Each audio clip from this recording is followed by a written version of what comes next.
Why is Seattle housing and the state of Washington home prices not going down? Interest rates have stabilized. There haven't been any rate cuts this year.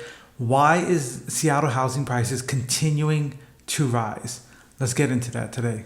The answer is basically inventory. There is not enough inventory in the state of Washington or in the greater Seattle area to hold the amount of sheer demand we have from buyers and the amount of people coming into the state and the way that Seattle is just growing exponentially. So I want to get into a couple of, just stats that I wanted to pull up that I actually looked at, and I saw that, how bad it really is in the state. So first stat is according to the Urban Institute, we are 2 decades behind in new construction. So that even if we started building today, and this is for the state, even if we started building today, we would be 2 decades behind based off of what we needed by 2044. The Urban Institute states that we are in a 140K gap from now to 2044.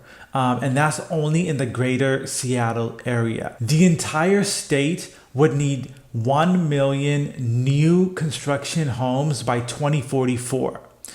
Let's see how we can get to 1 million homes in the state by 2044. Let's dive into how many we make, let's say this year, last year, and then see how long that would take us. Okay, so I got the numbers pulled up right here. In the peak, everyone knows in the peak, 2006, 2007, the housing market was at an enormous boom. So in the state of Washington, new private housing starts based off of permits. 2005 was 53,000 permits.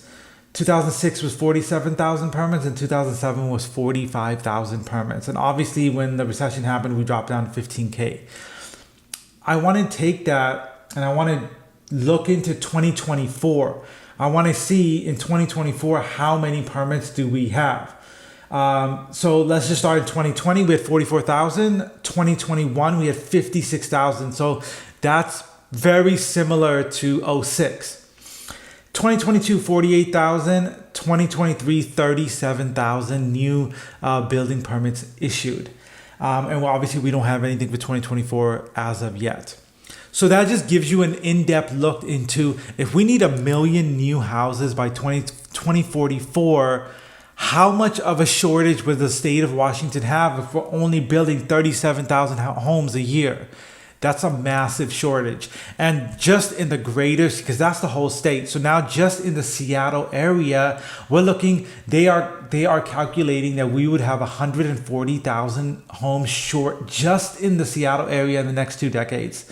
That's ridiculous. That is way too much. And just in the state, we're issuing 37,000 new permits for new construction, for new starts. And we'll be 140,000 short just in the greater Seattle area, right? We're talking like King County. We're not talking Pierce County. We're just talking greater Seattle area. That shows you why that in Seattle, now in other states, when the interest rates, let's say last September 23, October 23, when interest rates hit, let's say 7.5 to 8%. We were peaking at 8% at about October, November 2023. When interest rates hit that, Seattle housing prices did not fall. And everyone always wants to know why, because in other states, Idaho, Texas, values kept dropping because interest rates were so high. So then why in Seattle is it still, the prices are continuing to climb?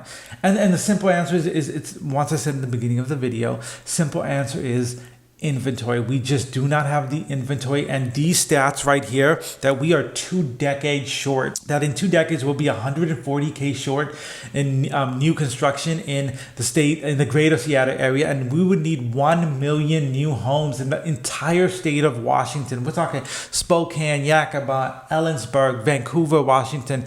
All of these cities combined, we would need 1 million new homes. And yet for the state, we're making 37,000 new construction homes. It's ridiculous. It's absolutely ridiculous. I read the article on the Urban Institute and Seattle Area Housing Crunch. and also on the Seattle Agent magazine. You guys can Google these articles yourself, but it just shows you the level of shortage that Seattle is facing and the amount of people that are continuing to come into the state. And so that's why prices are not dropping. So then it's like, what do we do about it? You don't want to leave Seattle, right? You want to be in Seattle. You have your family here. You have your kids here. You have your parents here. You don't want to leave the state. So what do? My suggestion is to dive into real estate, because obviously, you know, for the next 2 decades, values are going to continue to rise, and even 8% interest rates still does not affect this market. And it has shown that over and over and over again. So jump in, no matter how hard it may be to jump into the real estate market, because for the simple fact that 5 years from now, you might not be able to jump into the real estate market because a 3-bedroom, 2-bath might be $1.5 million and it will be out of your budget. But right now it's $700,000 to $800,000. You might be able to still afford it right now, even though the interest rates are high. Another thing is you can get into the property, and when the interest rates drop to say 4 to 5%, you can refinance. Another thing is some people are waiting for interest rates to drop. If interest rates drop, it's just going to cause more of a buyer frenzy than it is right now. So it will be 10 times more difficult to buy a house if the rates drop. So it's just better to buy now at a higher price, just kind of swallow that bullet for the time being until rates drop, and then you can always refinance. That's just the update on the truth behind why the Seattle housing market, even with these increasingly high interest rates, is still increasing in value and will probably continue to do so for the next 20 years. And that's just the sad truth about it. But now that you know this and you have these facts, now you can go out there and make your investment decisions based off of knowing these facts, knowing that how bad it is and what the real numbers are. If you guys like the video, please comment and subscribe, and I'll see you guys on the next one.